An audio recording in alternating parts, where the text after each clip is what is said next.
سونا جنگل رات اندھیری چھائی بدلی کالی ہے۔ سونا جنگل رات اندھیری چھائی بدلی کالی ہے۔ سونے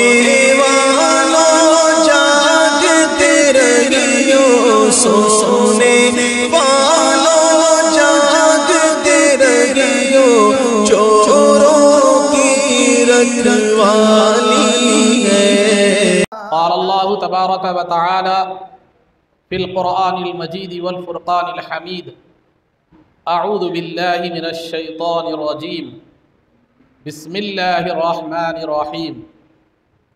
هو الذي بعث في الأميين رسولا منهم يتلو عليهم آياته ويزكيهم ويعلمهم الكتاب والحكمة، وقال تعالى في مقام آخر قد أفلح من زكاها وقد خاب من دساها، صدق الله العظيم۔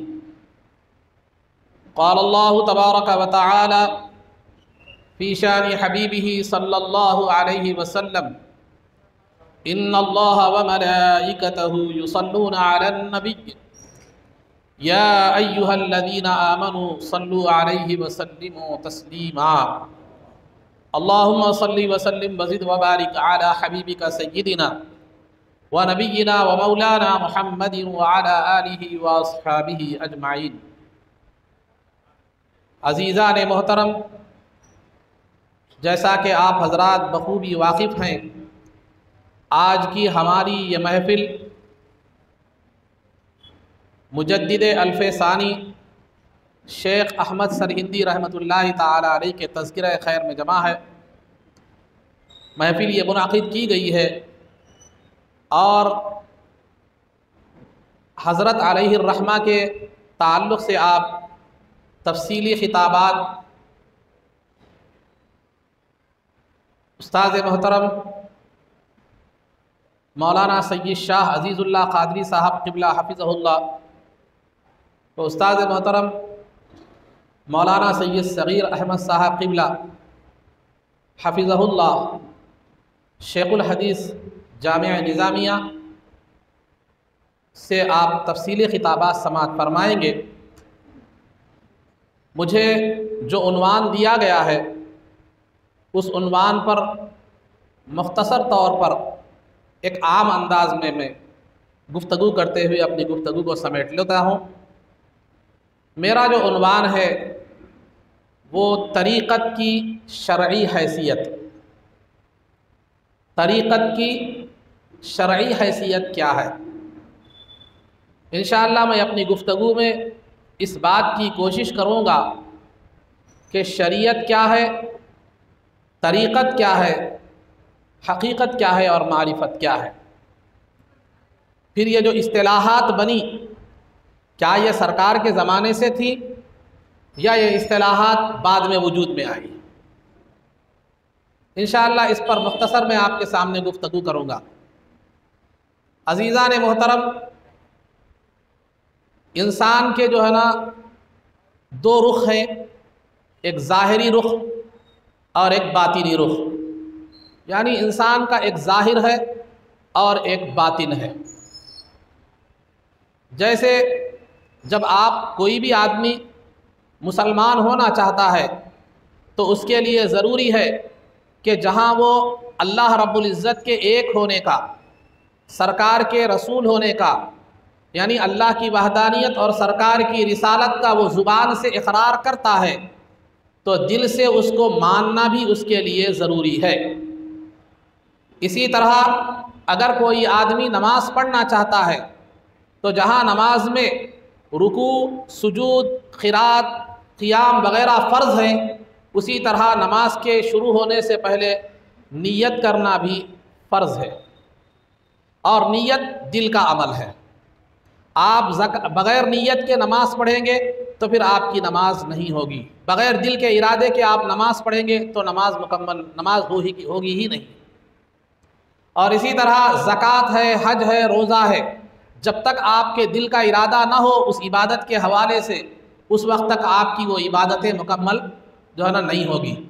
آپ نے مال تو دے دیا لیکن زکوٰۃ کی نیت نہیں کی تو پھر آپ کی وہ زکوٰۃ ادا نہیں ہوگی۔ ہاں، آپ وہ مال آپ فقیر کے ہاتھ میں ہونے تک، موجود رہنے تک اگر آپ نے نیت کر لی تو زکوٰۃ ادا ہو جائے گی، ورنہ ادا نہیں ہوگی۔ تو ان تمام مثالوں سے میں نے یہ بات بتلائی کہ ایمان کا معاملہ ہو، نماز کا معاملہ ہو، روزے کا معاملہ ہو، زکوٰۃ کا معاملہ ہو، حج کا معاملہ ہو، جہاں ظاہری اعمال ضروری ہیں وہاں قلب کی نیت، دل کی نیت بھی ضروری ہے۔ عبادات مقصودہ میں بغیر دل کی نیت کے عبادت نہیں ہوتی ہے، بغیر دل کی نیت کے عبادت نہیں ہوتی۔ تو معلوم یہ ہوا کہ انسان کا ایک ظاہر ہے اور ایک باطن ہے۔ ظاہر جو ہے وہ اعضاء ہیں اور باطن جو ہے وہ قلب اور روح ہے۔ قلب اور روح ہے۔ جس طرح ظاہر کی تربیت ضروری ہے اسی طرح باطن کی تربیت بھی ضروری ہے۔ ظاہر کی تربیت ضروری ہے تو باطن کی تربیت بھی ضروری ہے۔ تو لہذا ظاہر اور باطن، جس ظاہری طور پر شریعت کی اطاعت ضروری ہے اسی طور پر باطنی طور پر بھی شریعت کی اطاعت ضروری ہے۔ جس طرح ظاہری گناہ کو چھوڑنا ضروری ہے اسی طرح باطنی گناہ کو چھوڑنا بھی ضروری ہے۔ جیسا کہ قرآن کریم میں اللہ رب العزت نے فرمایا وَذَرُوا ظَاهِرَ الْإِثْمِ وَبَاطِنَهُ، کہ ظاہری گناہوں کو بھی چھوڑ دو اور باطنی گناہوں کو بھی چھوڑ دو۔ اور اللہ رب العزت نے، سرکار دو عالم صلی اللہ علیہ وسلم نے ارشاد فرمایا کہ ان اللہ لا ينظر الى صورکم واعمالکم ولکن ينظر الى قلوبکم ونیاتکم، اللہ رب العزت تمہاری صورتوں اور اعمال کو نہیں دیکھتا بلکہ تمہاری نیتوں اور قلوب کو دیکھتا ہے۔ الى قلوبکم ونیاتکم، تمہارے قلوب اور نیتوں کو دیکھتا ہے۔ کیا اس کا مطلب یہ ہے کہ ظاہری اعمال کو نہیں دیکھتا؟ نہیں دیکھتا۔ اللہ کی ایک نظر خاص جو ہوتی ہے وہ قلب مومن پر ہوتی ہے اور انسان کے دل پر ہوتی ہے، کہ اس کے دل جو ہے نا، انسان کا دل بہت زیادہ اعمال ظاہرہ سے زیادہ اہمیت رکھنے والا ہوتا ہے۔ اور جو ہے نا یہ ظاہر اور باطن کا ایک دوسرے سے ایک خاص تعلق ہے کہ ظاہر سے جو کام ہوتا ہے اس کا باطن پر اثر ہوتا ہے اور باطن سے جو کام ہوتا ہے وہ ظاہر پر اثر ہوتا ہے۔ جیسے مثال کے طور پر اگر آپ گناہ کا کام کریں، جو ہے نا اعضاء سے اگر آپ چوری کریں، زنا کریں یا گناہ کا کام کریں تو دل آپ کا سیاہ ہو جاتا ہے، روح آپ کی تاریک ہو جاتی ہے۔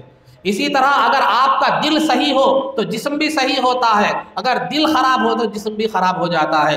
اسی وجہ سے سرکار دو عالم صلی اللہ علیہ وسلم کا ارشاد گرامی ہے کہ ان فی الجسد لمضغہ اذا صلحت صلح الجسد کلہ واذا فسدت فسد الجسد کلہ، کہ انسان کے جسم میں گوشت کا ایک ٹکڑا، ایک لوتھڑا ہے، اگر وہ سدھر جائے تو سب جو ہے نا پورا جسم سدھر جائے گا، اگر وہ بگڑ جائے تو سارا جسم بگڑ جائے گا۔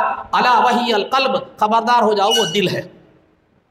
تو خلاصہ گفتگو یہ ہے کہ انسان جو ہے نا، کہ انسان کا ایک ظاہر ہے اور باطن ہے، اور ظاہر کی بھی اصلاح ضروری ہے اور باطن کی بھی اصلاح ضروری ہے۔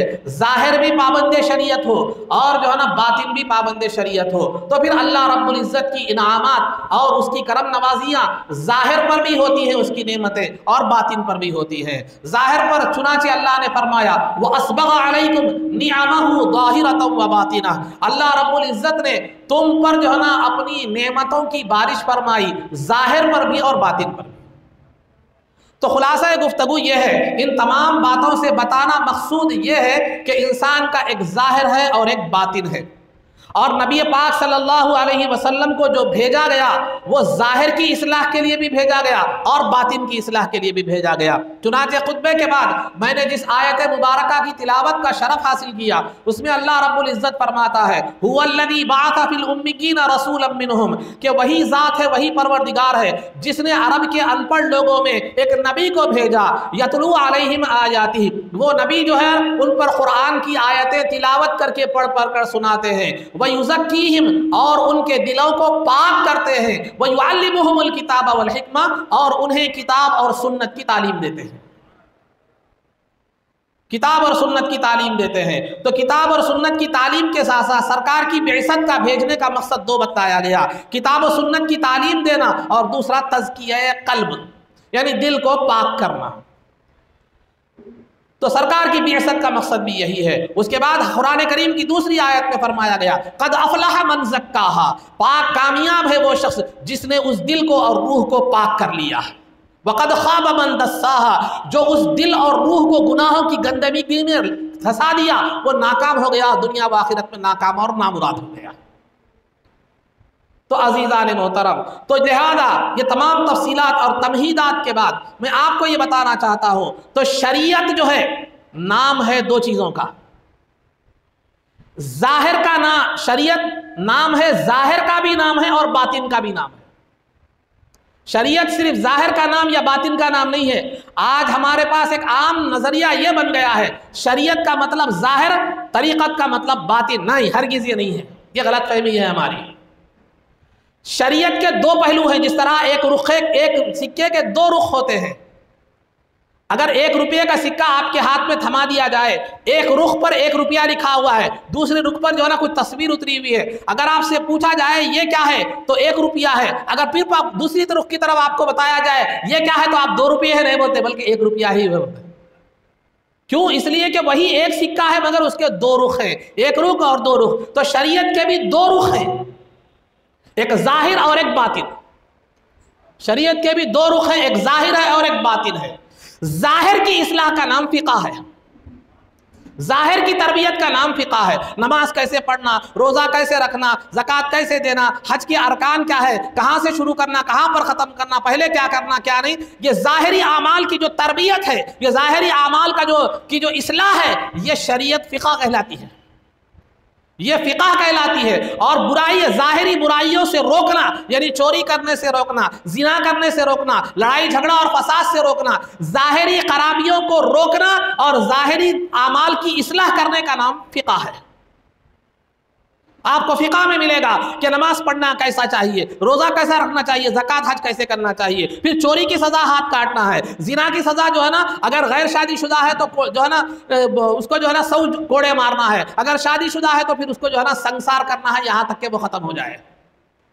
بہرحال جو بھی باتیں ہیں وہ تو ظاہری اعمال کی اصلاح کا نام فقہ ہے۔ اور باطن کی میں بھی خرابیاں پائی جاتی ہیں، دل کے اندر بھی خرابیاں پائی جاتی ہیں۔ وہ خرابیاں کیا ہے؟ دل کے اندر کی خرابیاں، دل کی خرابیاں کفر ہے، دل کی خرابیاں شرک ہے، دل کی خرابیاں نفاق ہے، دل کی خرابیاں تکبر ہے، دل کی خرابیاں حسد ہے، دل کی خرابیاں دنیا کی محبت ہے، دل کی خرابیاں وہوہ کی جو ہے نا خواہش ہے، اور دل کی خرابیاں ریا اور دکھاوا ہے، دل کی خرابیاں جو ہے نا شہرت کی طلبگاری ہے، دل کی خرابیاں مومن سے عداوت اور بغض رکھنا ہے، دل کی خرابیاں دل میں بڑوں کا احترام نہ ہونا ہے، دل کی خرابیاں اخلاص سے دل کا خالی ہونا ہے، یہ دل کی خرابیاں ہیں۔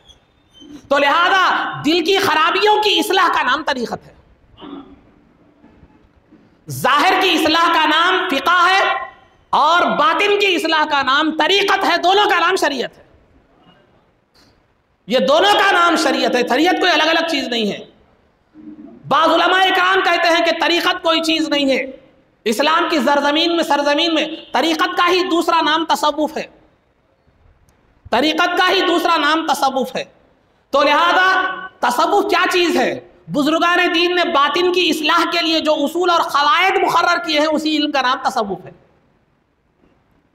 دل سے حسد کو، تکبر کو، بغض کو، ریاکاری کو، شہرت کو اور جو ہے نا یہ برائیوں کو ختم کر کے دل کے اندر اخلاص پیدا کرنا کہ ہمارا حل آور اللہ رب العزت کے لیے ہے، اور اللہ کی محبت، رسول کی محبت، صحابہ اہل بیت اور بزرگوں کی محبت کو دل میں قائم کرنا، یہ جو ہے نا یہ کام ہے، اسی پر محنت کرنا، یہ طریقت ہے۔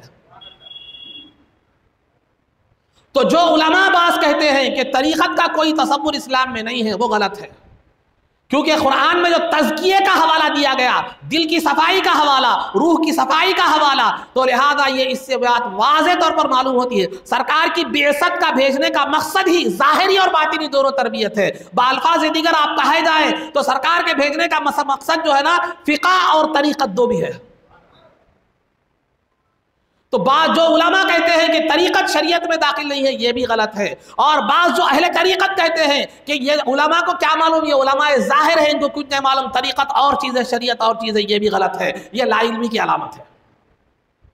بلکہ شریعت کے ہی دو رخ ہیں، ایک جو ہے نا ظاہر اور ایک باطن۔ ظاہر کو فقہ یا اعمال ظاہرہ ہم کہتے ہیں، باطن کو کہتے ہیں ہم جو ہے نا وہ طریقت کہتے ہیں، اور اس کے جو اصول ہیں باطن کی اصلاح کے جو اصول بزرگوں نے مقرر کیے ہیں اسی کا نام طریقت، اسی کا نام تصوف ہے، اسی کا نام جو ہے تصوف ہے۔ تو معلوم یہ ہوا کہ اگر کوئی طریقت کو شریعت جو ہے نا فقہ سے، اور فقہ کو شریعت، فقہ کو ہم آج ظاہر کہتے ہیں، شریعت کہتے ہیں ہمارے پاس، فقہ کو جو اعمال ظاہری ہے اس کو ہم شریعت کہتے ہیں۔ میں اس حساب سے بات کر رہا ہوں، ہماری اصطلاح کے حساب سے بات کر رہا ہوں۔ اگر کوئی شریعت کو شریعت سے مراد میری یاد رکھیے ظاہری اعمال، تو جو ہے نا شریعت کو طریقت سے یا طریقت کو شریعت سے الگ کرتا ہے تو یہ کوئی جو ہے نا یہ کوئی لا علمی کی بات ہے، انہوں نے طریقت اور شریعت کو سمجھا ہی نہیں۔ تو پیر کامل کا کام یہی ہوتا ہے کہ وہ مرید کو اپنی تربیت میں، پیر کامل جو ہے نا جہاں مرید کے ظاہر کی اصلاح کرتا ہے وہاں اس کے باطن کی بھی اصلاح کرتا ہے۔ تو پیر کامل کے لیے ضروری ہے کہ وہ اہل نظر بھی ہو، اہل دل بھی ہو، اس کی نظر مرید کے ظاہر پر بھی ہو، مرید کے قلب پر بھی ہو، کیونکہ تربیت کے لیے جس کی تربیت آپ کر رہے ہیں اس کے نقائص کا علم ہونا ضروری ہے۔ بغیر اس کے نقائص کے علم کے آپ تربیت نہیں کر سکتے۔ مثال کے طور پر اگر آپ میری تربیت کرنا چاہ رہے ہیں، میری اندر خرابی کو جاننا آپ کے لیے ضروری ہے۔ میری خرابی کو ہی آپ نہیں جان رہے تو تربیت کیا کریں گے؟ تو لہذا پیر وہ ہوتا ہے جو اہل نظر بھی ہوتا ہے، اہل دل بھی ہوتا ہے، جو ظاہر کو بھی نظر رکھتا ہے، مرید کے باطن پر بھی نظر رکھتا ہے۔ تو لہذا جہاں ظاہر میں خرابیاں نظر آتی ہیں وہ اس کی بھی اصلاح کرتا ہے، جہاں باطن کی خرابی نظر آتی ہے وہاں اس کی بھی اصلاح کرتا ہے۔ پیر نام ہے ظاہر اور باطن کا پر نظر رکھنے والا۔ تو شریعت اور طریقت یا جو ہے نا فقہ اور طریقت یہ دونوں ایک ہی چیز کے دونوں نام ہیں، اور دونوں کا تعلق شریعت ہے، یہ شریعت کے ہی دونوں رخ ہیں۔ اس کو ایک دوسرے سے الگ سمجھنا، ظاہری اعمال کو باطنی اعمال کو الگ الگ سمجھنا یہ غلط ہے۔ یہ پورے طور پر شریعت کے معاملے میں شریعت کے عنوان پر احاطے کی کمی معلوم ہوتی ہے اس سے۔ چنانچہ آئیے میں چند بزرگوں کے ارشادات آپ کے سامنے بیان کرتا چلوں۔ سیدنا غوث اعظم دستگیر رضی اللہ تعالیٰ عنہ کا ارشاد گرامی ہے کہ آپ نے فرمایا کہ اصل تصوف یعنی اصل طریقت شریعت کی پابندی ہے۔ اصل تصوف شریعت کی پابندی ہے۔ اگر شریعت کی پابندی نہ ہو تو پھر وہ تصوف نہیں کہلا سکتا، وہ طریقت نہیں ہوتی وہ، اگر شریعت کی پابندی نہ ہو۔ خواجہ معین الدین چشتی رحمۃ اللہ تعالیٰ علیہ فرماتے ہیں ہر مرتبے کی بلندی، ہر بلندی تک پہنچنا یہ شریعت کی پابندی پر موقوف ہے۔ شریعت کی پابندی ہو تو ہر اعتبار سے انسان بلند ہوگا، خواہ وہ ظاہری اعتبار سے ہو یا باطنی اعتبار سے۔ جب تک شریعت کی پابندی نہ ہو وہ بلندیوں اور مراتب کو نہیں پا سکتا۔ اس کی بنیاد شریعت کی پابندی ہے، یہ خواجہ معین الدین چشتی سجزی رحمۃ اللہ علیہ فرماتے ہیں۔ خواجہ بندہ نواز رحمۃ اللہ تعالیٰ علیہ فرماتے ہیں کہ دیکھو جو بغیر شرعی علم کے، علم ظاہری کے، فقہ کے بالفاظ دیگر، نماز روزہ زکوٰۃ عقائد وغیرہ کا علم، اگر یہ بغیر اس علم کے اگر میدان طریقت پہ قدم رکھتا ہے تو وہ ہلاک و برباد ہو جاتا ہے۔ خواجہ بندہ نواز رحمۃ اللہ تعالیٰ علیہ فرماتے ہیں۔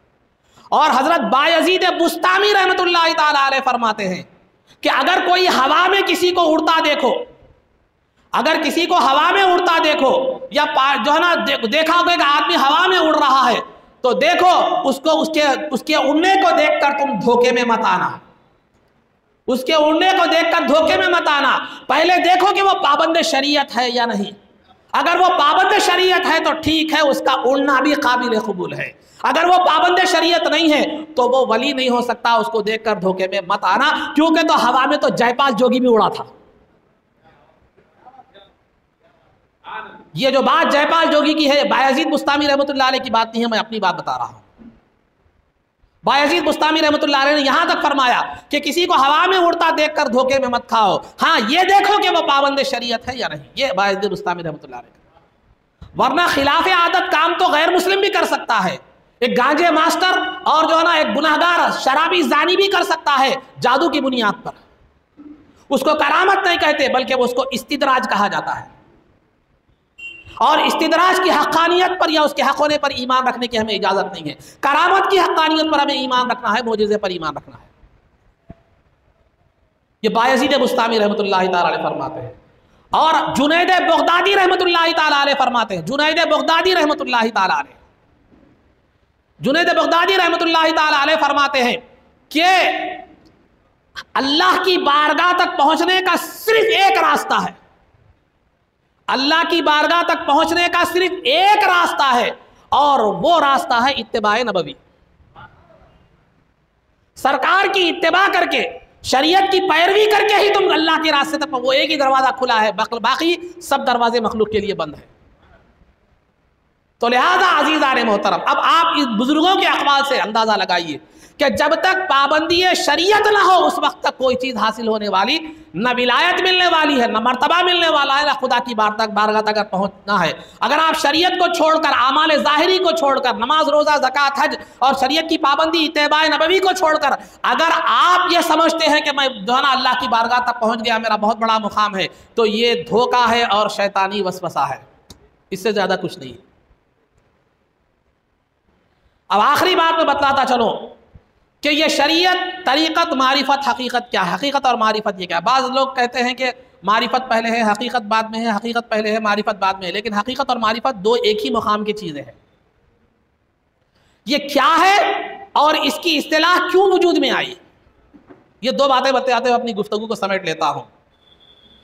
عزیزان محترم، شریعت جو عام طور پر میں نے بتایا، شریعت اعمال ظاہری کا نام ہے، یعنی فقہ کو بھی شریعت کہتے ہیں عام طور پر ہمارے پاس۔ تو اعمال ظاہری کو شریعت کہتے ہیں، یعنی اعمال کے طور پر انسان کیا ہو؟ پابند ہو، نماز روزہ زکوٰۃ حج، اس کا کاروبار، اس کی زبان، اس کی جو ہے نا بات، اور اس کا قول، اس کا قرار، اس کا وعدہ، ہر چیز کا وہ انسان کیا ہے معلوم ہے؟ پابند ہو، ظاہری اعتبار سے پوری شریعت کے مطابق ہو، یہ شریعت ہے۔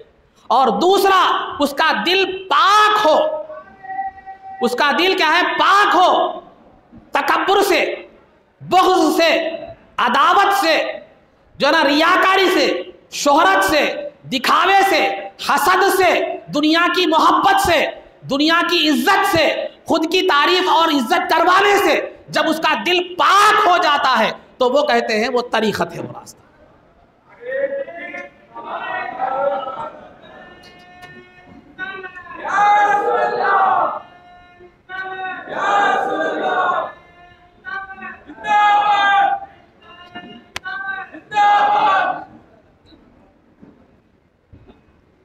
نعرہ تکبیر، نعرہ رسالت، علماء نظامیہ، علماء نظامیہ، فخر نظامیہ۔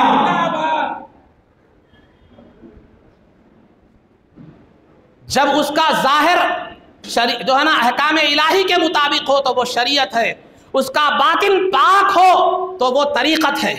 باطن پاک ہو، دل اور روح ہر گندگی سے پاک ہو تو وہ طریقت ہے۔ جب یہ دو چیزیں انسان کو حاصل ہو جاتی ہیں، ظاہر اور باطن بھی پاک ہو جاتا ہے، تو پھر وہ اس کے دل پر اور روح پر اللہ کی تجلی جو ہے نا جلوگر ہوتی ہے، اور اس تجلی کی وجہ سے انسان جو ہے سے کچھ ایسے پردے اٹھا دیے جاتے ہیں کہ اللہ تعالیٰ کی ذات اور اس کی صفات کی معرفت اور اس کی پہچان اسے ایسے نصیب ہوتا جاتی ہے جو عام لوگوں کو نصیب نہیں ہوتی۔ اسی مقام پر کسی شاعر نے کیا ہی بہترین بات کہی، نظر ٹکتی نہیں اب غیر پر، اس چشم بینا میں رہوں میں شاہد مولا، یہی مرضی ہے مولا کی۔ تو لہذا آج ہمیں دنیا میں یہ انسان جھاڑ درخت نظر آتے ہیں، لیکن جب اس مقام پر پہنچ جاتا ہے، مقام حقیقت پر، یعنی شریعت کی پابندی، دل کی صفائی کے بعد اللہ اس کے دل میں ایک نور پیدا کر دیتا ہے جس کی وجہ سے اس کے نگاہوں سے حجابات ہٹا دیے جاتے ہیں۔ جیسے تھوڑی دیر کے لیے اگر لائٹ چلی جائے تو سارا ماحول تاریک ہوتا ہے، آپ مجھے نہیں دیکھ سکتے، میں آپ کو نہیں دیکھ سکتا، لیکن پھر کرنٹ آ جائے تو اس کی روشنی میں آپ کو بھی دیکھ سکتا ہوں، آپ مجھے بھی دیکھ سکتے ہیں۔ تو جب تک گناہوں کی کثافت ہوتی ہے، گناہ انسان کرتا ہے، تو خالق کی ذات اور اس کی صفات کی معرفت کے درمیان پردہ حائل ہوتا ہے۔ علم جو ہے نا، علم میں گناہ رکاوٹ بنتے ہیں، اسی وجہ سے اللہ نے فرمایا واتقوا اللہ ویعلمکم اللہ، اللہ سے ڈرو، اللہ تمہیں تعلیم کے زیور سے آراستہ کرے گا۔ تو لہذا یہ دو چیزیں، ظاہر بھی پابند، قلب بھی پابند شریعت ہو جاتا ہے تو ایک نور پیدا ہوتا ہے جس کی وجہ سے اللہ پردے اٹھا دیتا ہے نگاہوں سے، اور اشیاء کی حقیقت کو وہ دیکھنے لگتا ہے، اشیاء کی حقیقتیں نظر آنے لگتی ہیں، چیزوں کی حقیقتیں نظر آنے لگتی ہیں، تو اس مقام کو کہتے ہیں مقام حقیقت، اس مقام کو کہتے ہیں مقام حقیقت۔ اور جب یہ مقام حقیقت واضح ہو جاتا ہے اس انسان کے لیے، اور اس نور کی روشنی میں وہ اللہ کی ذات و صفات کی معرفت حاصل کرتا ہے، تو وہ مقام معرفت ہے۔ اس مقام پر پہنچنے کے بعد انسان کو عارف باللہ آگاہ حقیقت کہا جاتا ہے، اس سے پہلے نہیں کہا جاتا۔ اس مقام پر پہنچنے کے بعد ہی عارف باللہ بنتا ہے انسان، آگاہ حقیقت بنتا ہے، اس سے پہلے یہ کہنا اور یہ دعویٰ کرنا یہ جھوٹ ہے۔ تو الغرض عزیزان محترم، اللہ کا فضل ہے ہم نے جس جامعہ میں تعلیم حاصل کیا ہے اس کے بانی عارف باللہ ہے، آگاہ حقیقت بھی ہے۔